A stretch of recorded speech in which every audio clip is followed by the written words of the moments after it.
property at all. Move on to Rajeez. You could probably get Illinois. away with parody. Rajeez, help get us back on track. How you doing?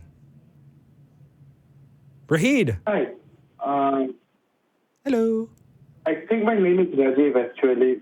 Oh. Sorry, it was spelled differently. What would you like to talk about?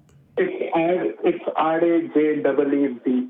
He may have written down D in there. What? Sorry, can you repeat that? Yeah, my name is R-A-J-E-E-V. He might have written down D in there instead. Rajeez. Rajeez. Wow. Okay. What would you like to talk about? Just call me Roy. That makes life so much easier for everyone. Okay, doke. What's up? Yeah. So basically what I want to talk about is why should we even try to deconvert anyone? You don't have to. While I understand that religious extremism has problems, I agree to that. I agree. It also has benefits, right? Sure. Isn't there be a middle ground? So, yes, the middle ground comes when we separate church and state. But I do think advocating for sound epistemology is a good thing to do. And I think so long as we live in a country, it says you're in Illinois, is that right? Yes. Yeah, we live in a country that is going to continue to legislate its religious beliefs to the detriment of other people. We have a good reason to do this. But do I think that, you're going to burn in atheist hell for not deconverting people? No, I don't care. Well, no, he doesn't believe that. I didn't mean it. Well, no. But you know what I mean, right? Like, you're good. Yeah, I didn't mean it like that. So what I meant was, I know that believing in a God is probably useless. And let's be clear, it is useless. But at the same time, when I was sick and my mom prayed to the God, it gave her a sense of security. And when we deconvert people, we take that sense of security away from people. Most people are not strong enough to rely Rajeez, without a crutch. Why be so condescending about other people? Don't do that. Give them the opportunity to live I am not. Even I am not. I don't believe that. I did not mean it like that. I know you don't mean it like that, but that's how it comes across when you say that people aren't strong enough. Yeah. Give them the opportunity to live up to the best versions of themselves, and don't condescend, because whether you do it from a good place or a bad place, it's still condescension. Don't do that. I see. Please. I apologize for that. There's no reason to apologize. Apologize for that. Yeah, there's no reason to apologize. It's just because somebody does something, because it gives them hope. I think the best thing we can do for people is to give them a clear view of the world that they're in so that they can make informed decisions, right?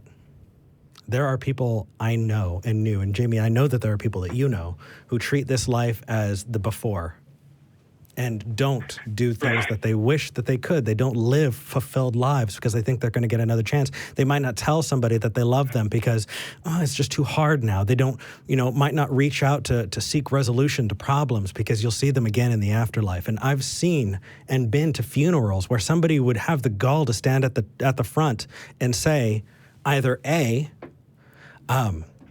I wish I was them because I could be in the kingdom of heaven right now, which is wishing for death.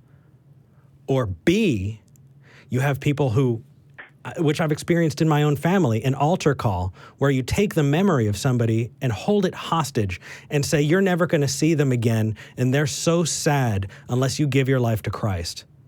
At which point, or both. You can get both at the same time. It's detrimental, it's painful, and it's condescending. It absolutely sullies the memory of, my grandmother, for one. But there are lots of other, there are absolutely reasons to stand up. You don't have to, but I would contend that there is good reason to. But then I can also say that there is good reason because it gives you peace of mind to know that you will be united with your loved ones. Oh, depends on your family. I agree to, There are people who I'd rather never, ever see again. We are never, ever gonna see each other again. Sorry, it's a little dark. Yeah, if you're thinking about No, the people I'm yeah. thinking about, holy crap. I knew some racist people. I didn't have the opportunity to meet them. But Raj, it gives me a sense of comfort to gain a greater understanding of the world around me. Thank you. It Yeah. makes my world feel clearer. While I am not going to start deconverting anyone, I can see where you guys are coming from now. Cheers. Thank you for saying that. That's very, then insightful. Then we're really glad you called. Rock on, man. It actually had you as a religious caller. We have you as a theist on our lines. This call turned out way different than I thought. said that I am not either one. I have something in between. So, Raj, It's an actual dichotomy. Either you're one or the other. either you're one or you're not, I think is the Right. it's the same thing you said. Actually, I am probably an atheist, Yeah. not a theist. Wow, Which this is is a you. Sorry. Welcome! Yay! I was gonna say, woohoo! Congratulations, but also this is an amazing call because usually we get if a person is saying, "Well, I'm not an atheist, but I don't believe," we get much more pushback on that. Well, Do you have people to talk to? Because you were saying it gives you comfort. So does that mean that there are times when things are stressful or there's subjects that are stressful that you then sort of go to like a religious mindset to respond to? Is that a thing? Yes. Okay. Yeah, I can understand that. And I think that actually is a really, really what's the word I'm thinking of? Instructional instance of, the function that myths and practices and I don't know whether rituals are part of it can serve as. So looking into things like meditation or even secular spirituality are things that one can do, right? Basically, the human mind as a result of a brain is really complicated. And if we can hack that to have, overwhelming either, like clinical depression or bipolar or even just, loss of a loved one and the feelings of that, if there's a way to process those emotions and better interact with the world, I think that we should do that. And I also know that it doesn't depend on believing in the supernatural. Yes, so that's kind of where I was before I made this call today.